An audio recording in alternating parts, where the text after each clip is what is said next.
Why hello there and welcome to this video. If you follow my channel, then you are probably aware that the last video I made is about Marcy and her brave act of civil disobedience. Now, if you have not seen that video, please go watch it, go like, comment, and share that video because it's incredibly important that we spread this story, the message of what happened here, and that people understand what's going on in America with transgender individuals. But if you did watch the video and did like and share and all that stuff, I want to thank you personally. I noticed that a lot of people were typing in the comments that they were sharing the video out to friends, to family, to other people, try to spread the word. And I very much appreciate that. That is incredibly pivotal. It is important because an act like this, an act of civil disobedience, is only meaningful so far as it makes a story, so far as it creates change and has an effect in society. So I want to thank everyone so very much for doing that. So for those of you who don't really know what happened here, you're just popping into this video. The long and short of it is that Marcy wanted to do an act of civil disobedience. And so she announced that she was going to show up at the Florida State Capitol and break the bathroom ban. And she was essentially saying this law is wrong. And I know it's wrong. So I'm going to break it to prove that it's wrong. And she did. She showed up at a date and time that she announced. There were officers outside the bathroom. They told her, if you go in, you will get arrested. She went in, washed her hands, got arrested. And, you know, she's facing like potentially 60 days in jail. She's already been in jail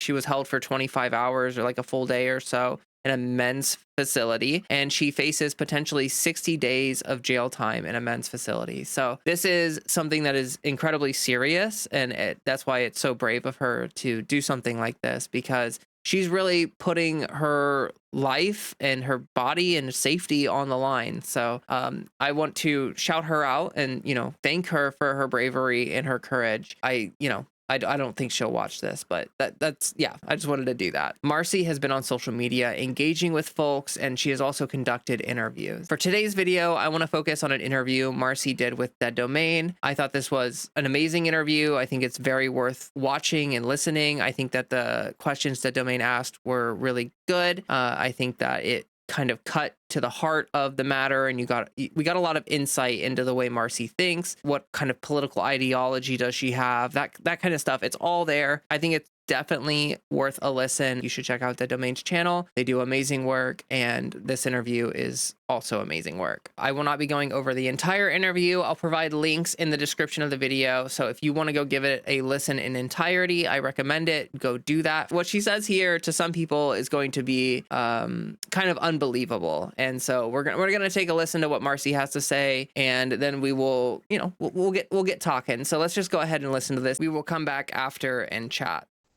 So you've been on social media since then. You've been kind of, I think it's fair to say you've been kind of poking and prodding at a lot of the conservatives and the other people online. And I've seen you talk to them and say, like, you know, even though you hate me, I still love you. Yeah. But I'm curious, how does it make, because you have to have also seen the hundreds and hundreds, and I don't even need to have seen them because I know what Twitter's like. The hundreds of comments that are probably telling you, "Oh, you don't belong in a woman's restroom." Oh yeah, worse than that. Probably just, yeah. I'm willing to bet just horrible, horrible things. Yeah. Like from threats to ill wishes to everything else. How are you kind of processing that's the way these people are, you know, meeting your peaceful protest?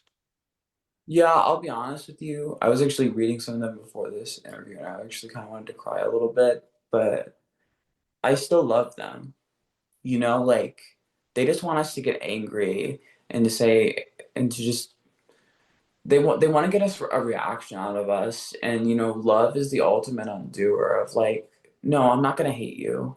I'm gonna be the better person. I'm gonna turn the other cheek. You may hate me, but I'm always gonna love you. And there's something really powerful to that of, you know, they can call us all sorts of names. They can call us pedophiles, they can call us groomers, they can say we're gonna rape people and that we're dangerous and that we're men and that we're scary, you know, but I'll still love them. And that makes them really upset. You know, the CEO of Giggle, that like atrocious, like narcissistic fucking turf, you know, website or whatever. she blocked me right after, but she was like, when she said something nasty to me, I said, I love you and I'll pray for you. And then she got like so angry at it, which honestly shows that I know, I think a lot of this is more than just physical, more than just like corporal. I think that a lot of this stuff is very spiritual. I think when people are really angry and want a group to die, I think that's a really scary thing. But I also think I think it has, I think it has origins that are not good in nature, spiritually.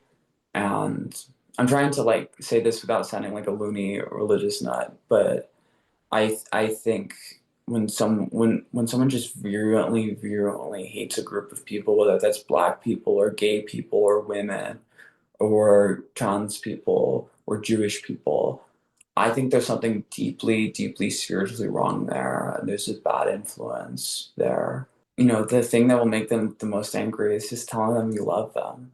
You know, and that's not why I do it. I don't do it to make them angry. You know, but I won't let them bring me down to their level because I'm always going to love them no matter how they treat me. Because I love the people who've discriminated against me in my life. I love the people who've hurt me in my life, you know, because yeah, I love them. Yeah. I don't know if that makes any sense. It does. It does. So I was kind of on the subject of your family. I was kind of wondering, how are you like regarded? Again, it's just when people think of a young trans person, devout Catholic is not generally the first thing that springs to mind. So like, how are you kind of Yeah. regarded by your family, by your community? Is your congregation like very supportive of you? It depends on the person. I'll be real. I have some friends who really deeply care about me and love me, and there's some people who, you know, may still love me but don't understand me entirely, you know, and that's why I'm here to educate. I think I'm put on this earth partially to educate people about trans people, definitely. Um, and I don't know if my sort of nature on Twitter of telling people I love them and turning the other cheek in terms of transphobes and people saying nasty things. If that seems unusual, I think it's just kind of, I know it's usual to me, you know, I've had a lot of people hurt me in my life and I really will always still love them, you know, and that's a core philosophy I've had. And it's gotten me far, I think. It's really hard to just, especially if you've known someone to just sort of there's definitely been some people who, when they first met me, they were very. I have some very conservative friends. When they first met me, were very skeptical of me and were even a little bit rude.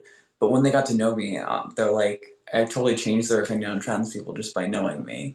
And I think that's a way trans people can make change. Is to not stay in our bubbles, you know. It's to actually go to a lot of people who might be more skeptical of us and show them our love for them, you know, and love them fully, and their hearts will change. Yeah. So you've probably seen then on you know, other social media, on news. Are you familiar with Nancy Mace? Yeah. Unfortunately, Unfortunately. I And think she's very archetypal. I think she very much represents an archetype of, you know, turfism, you know, which isn't even feminism. It has nothing to do with feminism at this point. I think she represents a sort of archetype of transphobia. I think she's the platonic ideal of a transphobe, I think, in a lot of ways. Sorry, continue. You were asking a question. I interrupted no, you. it's honestly, you're I think you're dead on there. I was gonna ask kind of, you know, she has been leading the Capitol Hill charge as far as the, you know, this keeping trans people out of bathrooms fight, and the fight that she's picked on Capitol Hill with trans representative Sarah McBride. Yeah, And I'm kind of wondering, if you were able to say something directly to Nancy Mace, what would it be? I love you. I would say that to everyone, you know, and I think it's also partially because I do really love her, but also because I think it's not what she would expect. Another point of the pushback, and you mentioned you got a little bit of pushback from trans people who have said that, you know, you've mentioned several times now how much you want everybody, even people who hate you, even people who disagree with you, to be treated with love, to be approached in love. Mhm. And you've had a lot of people say that for that you're naive. And I Yeah, think where they're coming from is a I much understand that. more like a much more also a much more politically active place where they've kind of been not to quantify Twitter as like some, you know, real battlescape, but they've been on the front lines and dealing with this for years and years and have seen it evolve to the point where you do have people like Nancy Mace saying slurs. So I guess kind of how do you take that criticism of being naive in stride? How does it, I mean, it can't feel good to be called that, especially when you've Yeah. been to jail. Yeah, I do kind of, you know, I do find it really ugly when, like, you know, like the first trans woman to be arrested in the vacuum bills, like the girl who literally went to bat and like went to jail for my beliefs about trans rights. You know, like I'm the one like being accused of not being trans rights enough. I just think, I don't know, I think about optics too. I love these people because I genuinely love them, but I also do think about optics and like I think it's really bad optics if we're just shouting all the time because that's what they want to portray us as.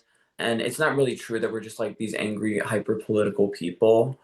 But, you know, I mean, obviously, I understand being political and people are trying to get rid of us. Like, duh. Like, but I think the best way to counter it is love. You know, love changes the world. You know, I think about the Roman Colosseum. You know, I'm a bit Italian, not 100%, but I'm a little bit Italian. And I think about the Roman Colosseum, the martyrs who would be killed in the Roman Colosseum as they would dance as the lions would eat them. And I think that's really cool, you know, and I think, you know, eventually enough martyrs were there that people stood up and said, oh my gosh, this is wrong. We need to stop. Constantine, we need to stop the persecution of Christianity in Rome, throughout the empire, and it stopped because of that, you know. And I think persecution and embracing embracing suffering is deeply salvific, and I think it makes one stronger. I think it I think it helps things from like a sort of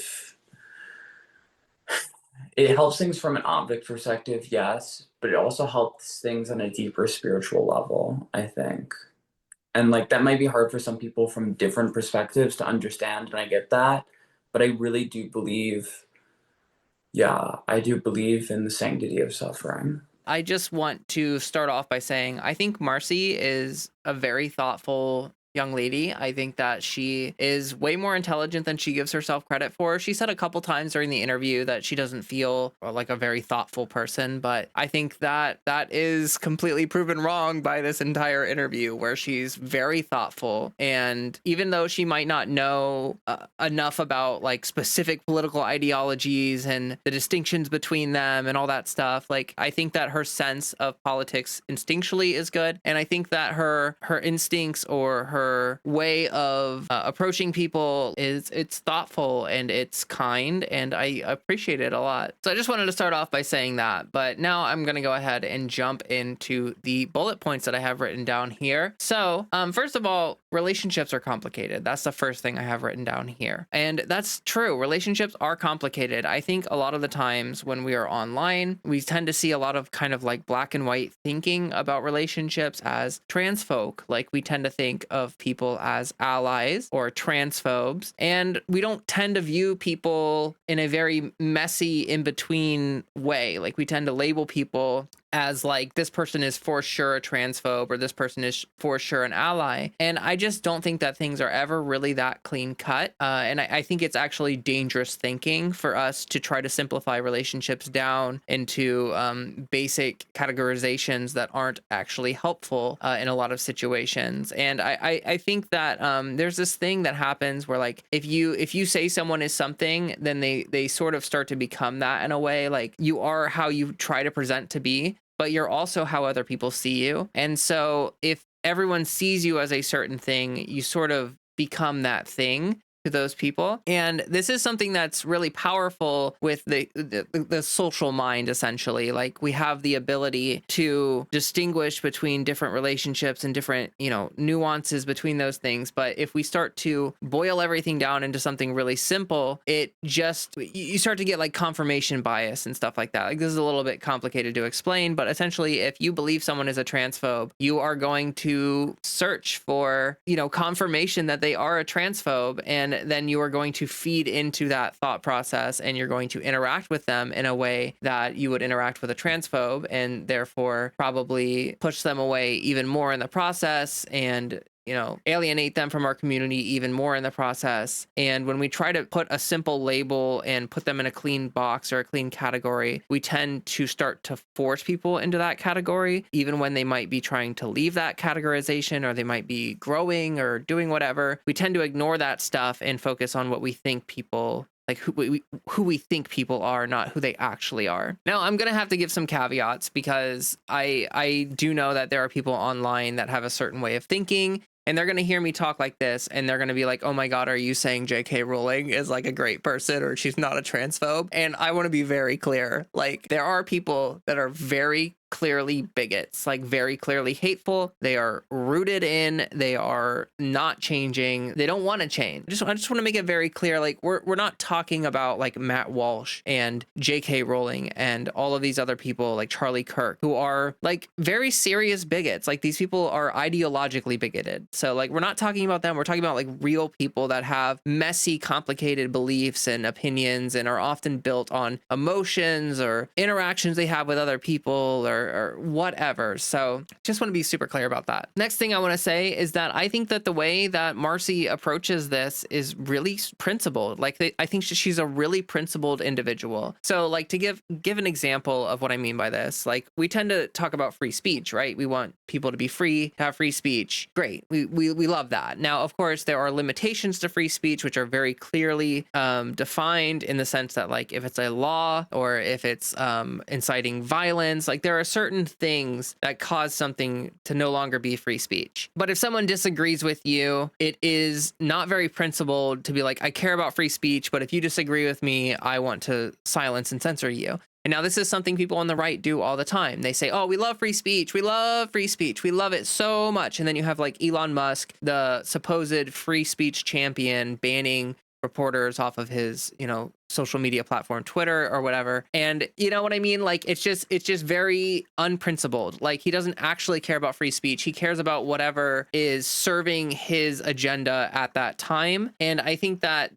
kind of stuff to a lot of people is very obvious when they start to look at it and they start to understand things. Like, someone can virtue signal as being super principled, but when it comes down to like the brass tacks, when it comes down to the situations, like, are they actually principled? So I'm one of those people where I think that people deserve to be treated with love, dignity, and respect. And I try to be principled about that, even when I feel tested by other people. Like, there are some people that I don't like, of course, like, not even that they're bigoted or anything, but like, there are people that you just don't like. You just don't get along with them, right? It's sort of a test of your principled. Like, if you want people to be treated with dignity and respect, then you should also extend that to people that you don't necessarily like. And now, we're not even talking about bigots at this point, but just like people that you just don't vibe with, the vibes are off or whatever. You still have to treat them with dignity and respect. Like, that's just the principled thing to do. And I think that her extending that out to people who behave in a very bigoted way, I just think that shows that she's very principled. When she says she wants everyone to be treated that way, she literally means it. She wants to treat everyone with dignity and respect, even if they don't do it back to her. It's unconditional. The next thing that I want to say is that responding with vitriol or anger just feeds the fire and causes people to double down and turns the entire thing into a shit flinging contest. So this is something that we very, very, very commonly see on social media all the time. It's probably happening in my comment section right now. In the last video I posted, I saw a lot of trolls. I saw a lot of people arguing and bickering and going back and forth and debating points. And I do think that there is a specific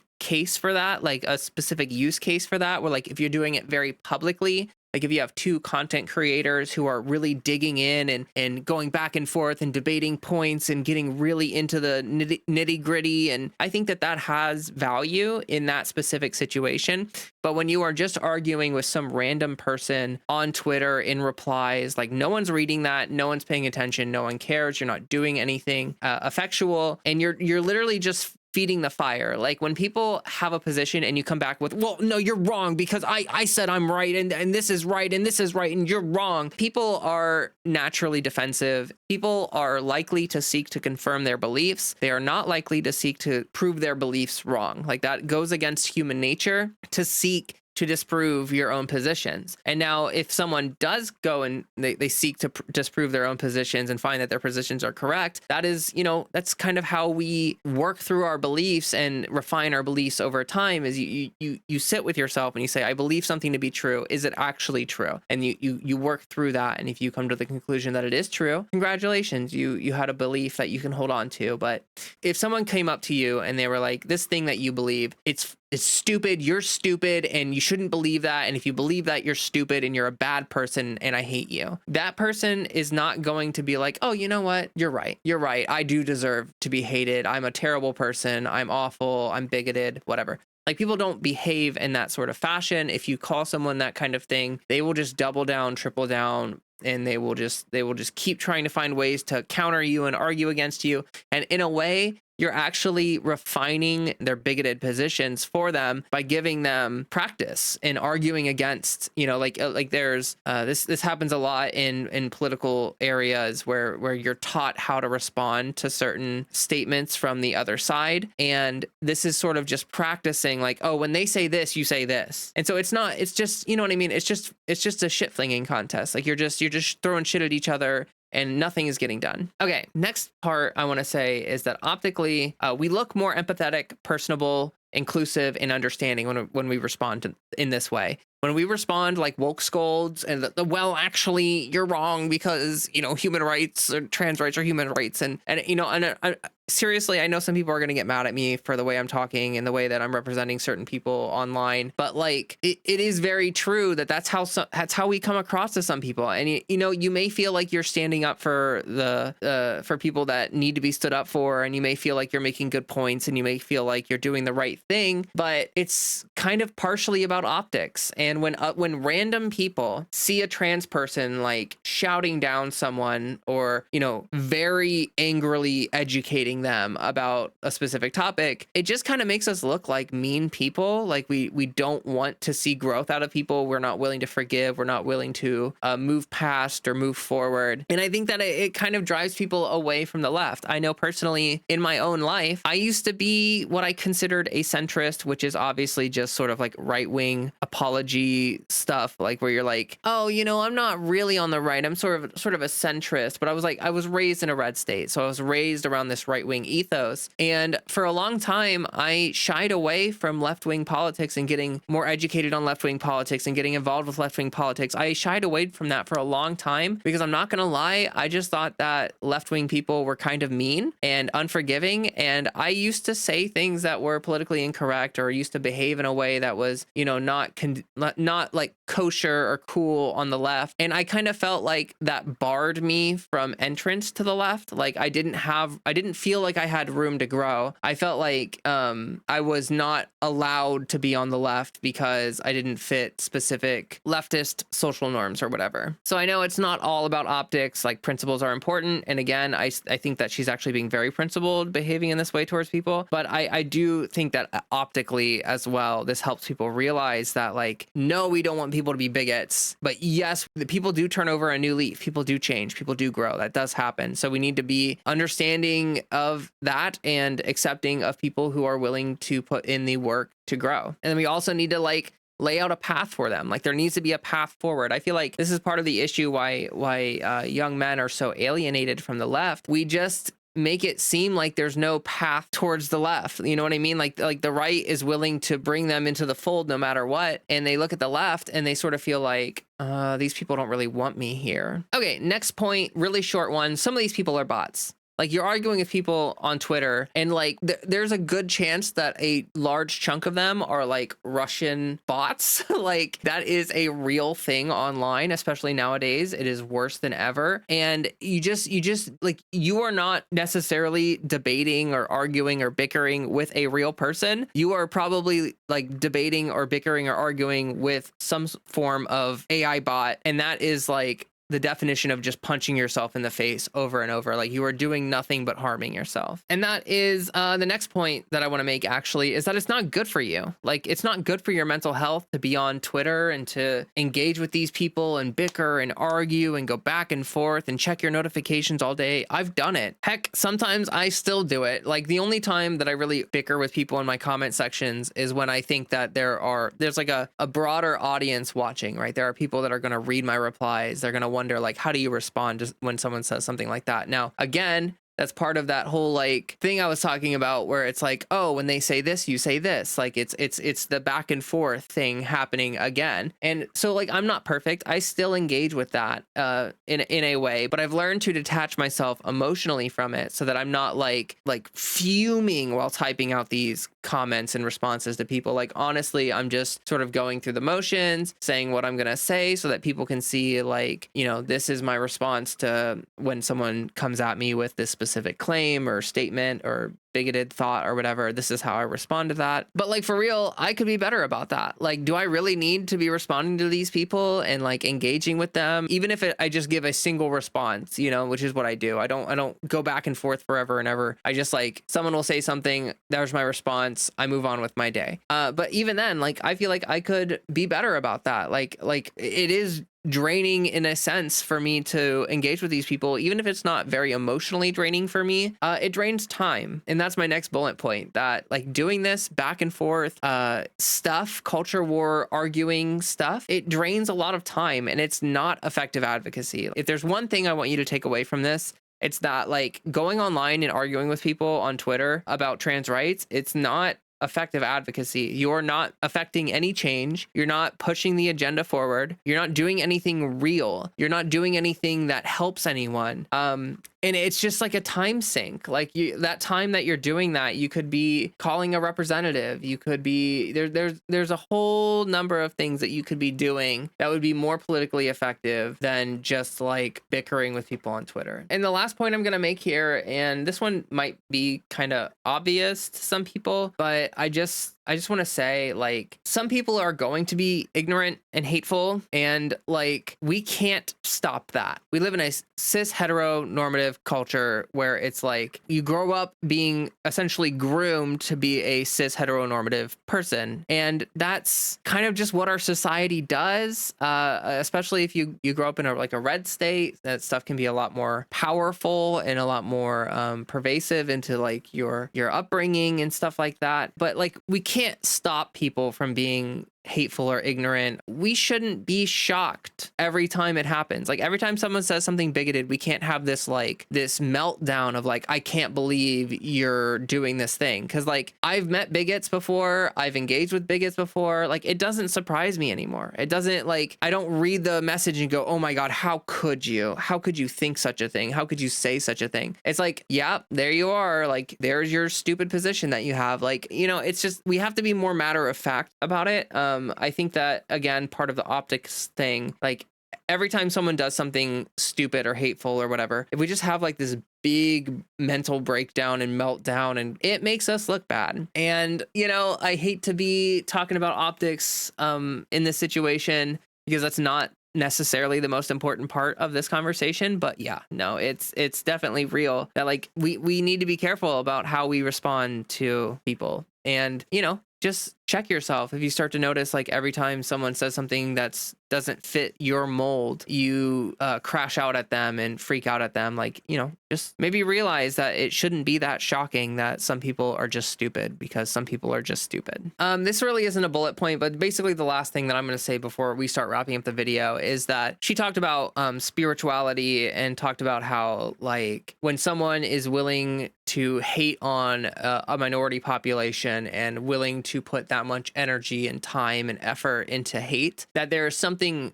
like spiritually sick with that. Like there's something wrong with that person. Like they are suffering a spiritual illness. They are not connected to spirituality in a way that is healthy. And I think this is real. And I am somewhat of a spiritual person myself. I don't talk about it too much on my channel or anything like that because it's not really relevant most of the time. But I think that on the left, you know, there's a lot of people who are atheists, and that's fine. I consider myself like agnostic in a general sense. Like I don't claim to have like some specific theological or spiritual knowledge that is correct and perfect. And I don't claim to have some book written out that like explains everything perfectly for me. Like it's not the kind of person that I am, but I do think that spirituality is real. I think that there's more going on than just this like physical plane of existence. Like I think that scientific realism is a little bit toxic. I think it's a little bit toxic. I do think that when you get into scientific realism, you get into nihilism, you get into feeling like nothing matters, there's no real value in anything, it's all just atoms slamming against each other. And I don't think that's true. I think that spirits are real, souls are real.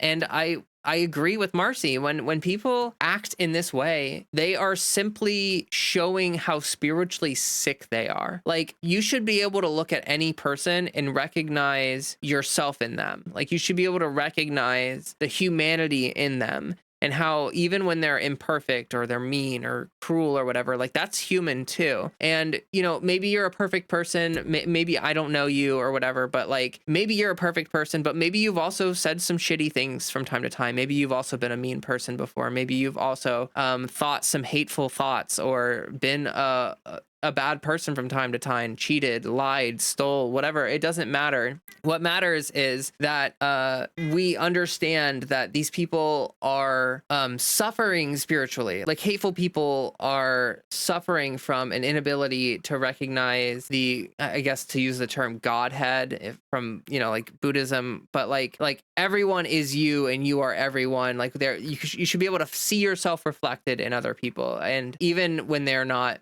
perfect people, you should also see yourself reflected in that, because none of us are perfect. None of us are these angels. And sure, when someone does something good, you want to look at it and be like, hey, I like to do good things too. Yay, we're similar. But like even when someone does something bad, like being able to recognize like, hey, I've done bad stuff before too. That's part of that. So yeah, like I think spirituality is important. I think that it helps kind of frame this conversation in a way that I think is important. Like if you do a lot of introspection and you do a lot of thinking about, your own journey, you might build more empathy or understanding for people that are still on their journey. Okay, so that's basically what I wanted to talk about. Now, I do got to give like a couple more caveats here or whatever. Of course, if someone is being horrible to you and mean and terrible, like you don't have to entertain that. You don't have to keep them in your life. You don't have to be a nice person to them. You don't have to do any of that. Like it is your choice. Like it is your choice, free will and all that stuff. It's a thing. You're allowed to do whatever you want to do. I just think that it's important to share my thoughts and feelings and experiences with this, where like I have been a very angry, bitter, unforgiving person before in the past. And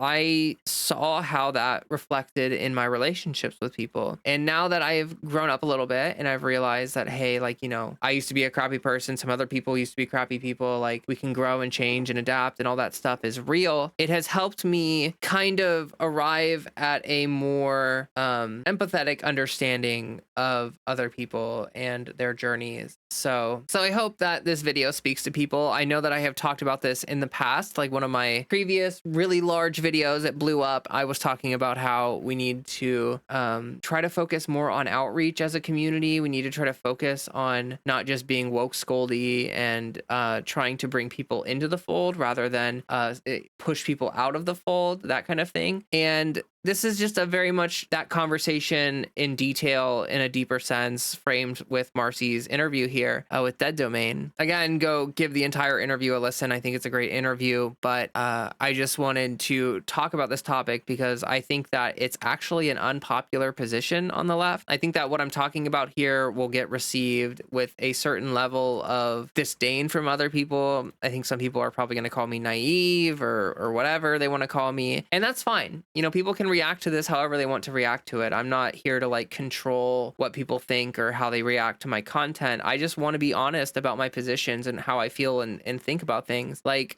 Marcy mentioned, she has people in her life that were somewhat bigoted or ignorant of trans people when she met them. And because they met her and she was nice to them, she was able to change their hearts and minds. And I've seen that happen in my life too. I've seen that exact same thing happen in my life. And I feel like I fear that too many trans people are self-selecting or just like pushing people out of their life when there's an opportunity for growth there. And some people are just like assuming that someone is a worthless bigot when they could be a potential ally in the future. And I think that's important. We need to grow our support. What Marcy's doing is very brave, you know, interacting with people when they may say something ignorant or mean or hateful and still showing them love and kindness and space for growth. I think that takes strength and courage, and it's brave, and I think it's the right thing to do. So that's all I want to say about all of this. This was a very cool thing to talk about for me. I'm pretty passionate about this topic, if you cannot tell. And I was really, really glad to hear Marcy bring this stuff up and to hear her talk about it. I hope to see more from her in the future. I know that she's still trying to figure out what she wants to do with her platform and how she would like to move forward and all of that stuff. I totally understand that it's still, she's still formulating things. She's still trying to figure things out. But I hope to see more from her in the future. I hope to see her become an effective advocate for our community, and I'm here for that. Like, I think she's an intelligent young lady. Like I said before, I think that she's got good political instincts, and she's got good instincts in general from dealing with people and having these sort of like deeper understandings of relationships with people. I think that's great. This interview is great. I think it's all great. It's great. So I'm really proud of her. I really hope that she doesn't get sent to jail. I'm really scared for her. I'm not gonna lie. I really hope that things work out for her. I know people were asking for like a GoFundMe link or something to like help fund her legal battle that's coming up here. I haven't seen anything for that. I will do a little bit of digging before this video goes up, and I will see if I can maybe find something. But as far as I know, I have not seen like a GoFundMe or anything to help her out financially with what's going on. Although, you know, maybe in the future that will be something that happens. I appreciate everybody. I wanted to say that I noticed that the past couple videos were quiet, and I reached out. In case you don't know, I got an editor, which I'm gonna thank my Patreons in a second, but like literally because of my Patreons, like this would not have happened without my Patreons. So thank you so much. It makes my life unbelievably better.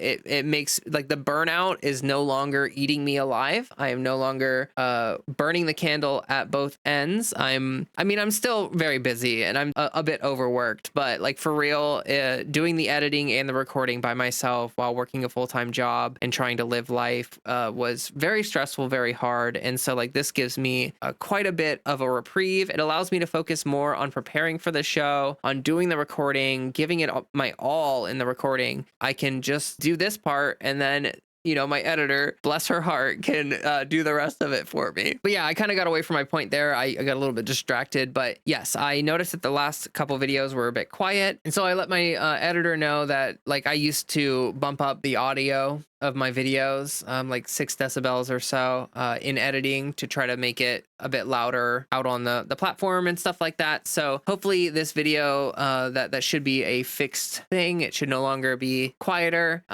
Yeah. So yeah, in the description of the video, you will find a link tree, and that link tree is a wonderful thing. So you just click the description of the video, it pops open. You'll find my link tree, and my Discord is in there, and my Patreon is in there. So the Discord, it's, you know, you can join it. It's free to join.